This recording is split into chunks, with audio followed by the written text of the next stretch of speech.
ഹമാസിന്റെ ലെബനോൺ വിഭാഗം മേധാവി മുഹമ്മദ് ഷഹീനെ വധിച്ചതായി ഇസ്രായേൽ സൈന്യം.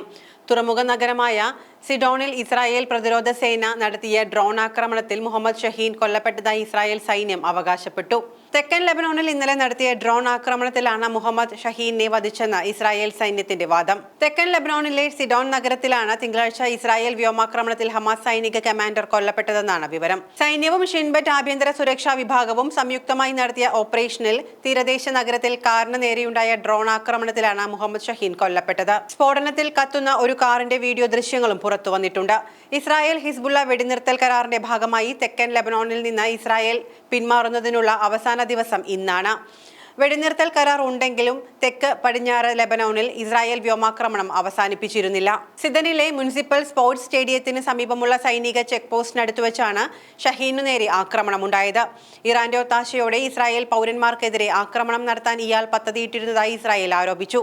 ഹമാസിന്റെ സായുധ വിഭാഗമായ ഗസാംബിൽ ഗ്രേറ്റ് സിഡോണിൽ ഇസ്രായേൽ ഡ്രോൺ ആക്രമണത്തിൽ ഷഹീൻ കൊല്ലപ്പെട്ടതായി സ്ഥിരീകരിച്ചിട്ടുണ്ട്. ഇസ്രായേൽ ആക്രമണത്തിന്റെ ലക്ഷ്യം ഷഹീൻ ആയിരുന്നുവെന്ന് ഹമാസ് വൃത്തങ്ങൾ നേരത്തെ ആരോപിച്ചിരുന്നു. ഷഹീൻ സഞ്ചരിച്ചിരുന്ന കാർ ലക്ഷ്യമാക്കിയായിരുന്നു IDF ആക്രമണം.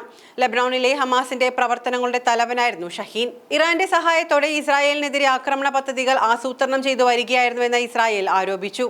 അടുത്തിടെ ലെബനോണിലെ ഇസ്രായേലി പൗരന്മാർക്ക് നേരെയുണ്ടായ ആക്രമണങ്ങൾക്ക് പിന്നിൽ ഷഹീൻ ആയിരുന്നുവെന്നും IDF ഷിൻബെറ്റ് വൃത്തങ്ങൾ ആരോപിക്കുന്നു. ഗാസ യുദ്ധത്തിന് സമാന്തരമായി ഹമാസ് അംഗങ്ങൾ സഖ്യകക്ഷിയായ ഹിസ്ബുള്ള, ലെബനോണിലെ മറ്റ് വിഭാഗങ്ങൾ എന്നിവയ്ക്കെതിരെ ഇസ്രായേൽ സൈന്യം ആക്രമണം നടത്തിവരികയാണ്.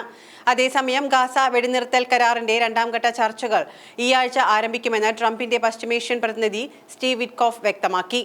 ഇസ്രായേലി പ്രധാനമന്ത്രി ബെഞ്ചമിൻ നെതന്യാഹു, ഖത്തർ പ്രധാനമന്ത്രി അബ്ദുൾ റഹ്മാൻ അൽ താനി, ഈജിപ്ഷ്യൻ ഇന്റലിജൻസ് മേധാവി ഹസൻ റഷാദ് എന്നിവരുമായി ഇസ്രായേൽ ഇതു സംബന്ധിച്ച് ആശയവിനിമയം നടത്തിയതായി ഒരു അന്താരാഷ്ട്ര മാധ്യമത്തോട് അദ്ദേഹം പറഞ്ഞു. ചർച്ചകൾ എവിടെ വെച്ചായിരിക്കുമെന്ന് നിർണയിച്ചിട്ടില്ലെന്നും അദ്ദേഹം അറിയിച്ചു. ആദ്യഘട്ട ചർച്ചയിൽ ദോഹയിലാണ് നടന്നത്.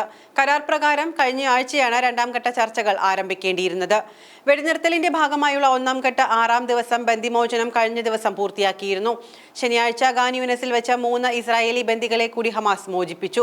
അമേരിക്ക, റഷ്യ, അർജന്റീന പൗരത്വമുള്ള Sasha Troufanov, Sagui Dekel Chen, Yair Horn എന്നിവരാണ് ഖാൻ യൂനിസിൽ വെച്ച് ഹമാസ് മോചിപ്പിച്ചത്. പകരമായി ജീവപര്യന്തം തടവ് ശിക്ഷ അനുഭവിക്കുന്ന 36 പേരുൾപ്പെടെ 369 പലസ്തീനികളെ ഇസ്രായേൽ മോചിപ്പിച്ചു. ബന്ദികളെ സ്വീകരിക്കുന്നതായി ഇസ്രായേൽ സൈനിക വൃത്തങ്ങൾ ഔദ്യോഗികമായി അറിയിച്ചിരുന്നു.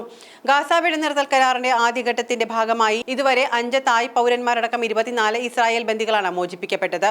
1135 പലസ്തീൻ തടവുകാരെ ഇസ്രായേലും വിട്ടയച്ചിട്ടുണ്ട്. ഒക്ടോബർ 7 ആക്രമണത്തിലൂടെ ഹമാസ് ബന്ദികളാക്കിയവരിൽ 33 പേരെയും ഇസ്രായേൽ ജയിലിൽ കഴിയുന്ന 2000 പലസ്തീൻ തടവുകാരെയും മോചിപ്പിക്കുന്നതാണ് കരാറിന്റെ ആദ്യഘട്ടം.